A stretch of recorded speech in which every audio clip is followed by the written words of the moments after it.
দায়িত্ব দেওয়া হয় এবং আমাদের চেয়ারম্যান চাচা আক্কাস আলীর বাড়িতে একটা মিটিং ডাকা হয়। যাদের ছোট ছোট বাচ্চা আছে তাদেরকেও সেই মিটিং এ ডাকা হয় এবং যারা সন্তান সম্ভবা তাদেরকেও ডাকা হয়। আর এই সব ঘটনার জন্য গ্রামের ছোট থেকে বড় সবাই আতঙ্কিত ছিল। তাই ওই সব মহিলা তাদের সন্তান সহ আক্কাস সাহেবের বাড়িতে থাকে আর সবাইকে বলা হয় কেউ যেন রাতে না ঘুমায়। আর এদিকে 10 থেকে 15 জন ওই বাড়ির চারপাশে বিভিন্ন ঝোপ ঝাড়ে কেউ বা গাছের ডালে বসে থাকে। তারা 9টা 10টা পর্যন্ত পাহারা দিতে থাকে।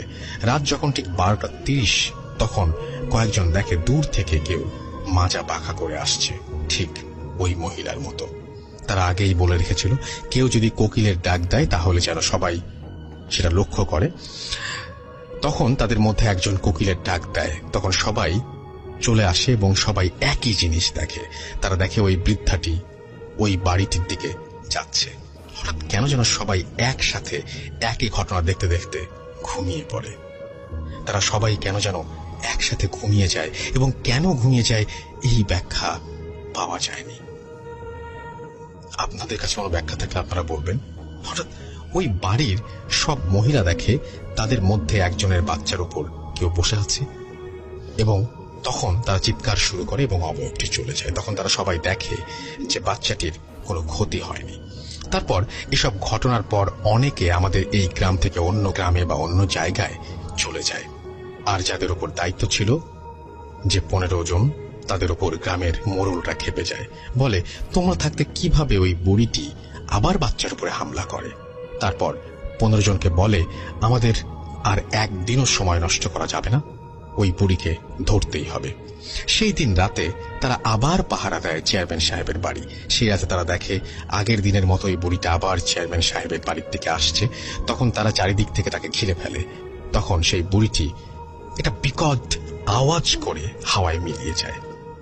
সকালে রাতের এসব ঘটনা সবাইকে বলা হয় এবং যিনি রাতে এসেছিল সে কখনোই মানুষ হতে পারে না, এটা তারা ধারণা করে, কারণ মানুষ হলে আমাদের ভেতর থেকে পালিয়ে যেতে পারত না।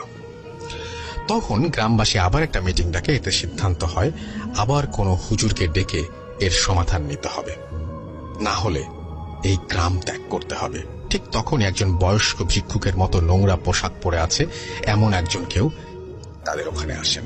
তিনি বলেন আমি এর সমাধান দিতে পারবো, তবে একটা শর্তে।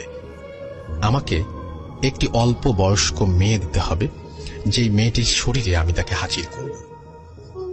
তো সবাই ভাবে ঠিক আছে আপনি ব্যবস্থা করেন, আমরা অল্প বয়স অর্থাৎ টিনেজার একজন লাগবে এবং সেই টিনেজ একজনকে তার শরীরেই নাকি সেই বৃদ্ধাকে হাজির করা হবে। এই লোকটি কিন্তু গ্রামের কেউ চেনে না।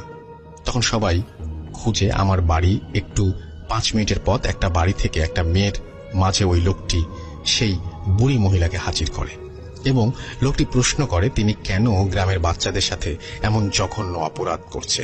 তখন মেয়েটির ভেতর থেকে বলে 1998 সালে যখন বন্যা হয় তখন তো কেউ আমার খোঁজ খবর নেয়নি, আমি না খেতে পেয়ে মারা গেছি, তারপরও কেউ আমার খোঁজ নেয়নি, আমার লাশ কবর ও জানাজা হয়নি, আমার সাথে এমন অত্যাচার হয়েছে তাই আমি গ্রামের কাউকে শান্তিতে থাকতে দেব না। তখন সেই লোকটি বলে কি করলে তুমি শান্তি পাবে বলো, তাই করা হবে, এসব অবুঝ শিশুদের সাথে এমন জঘন্য অত্যাচার তুমি করো না।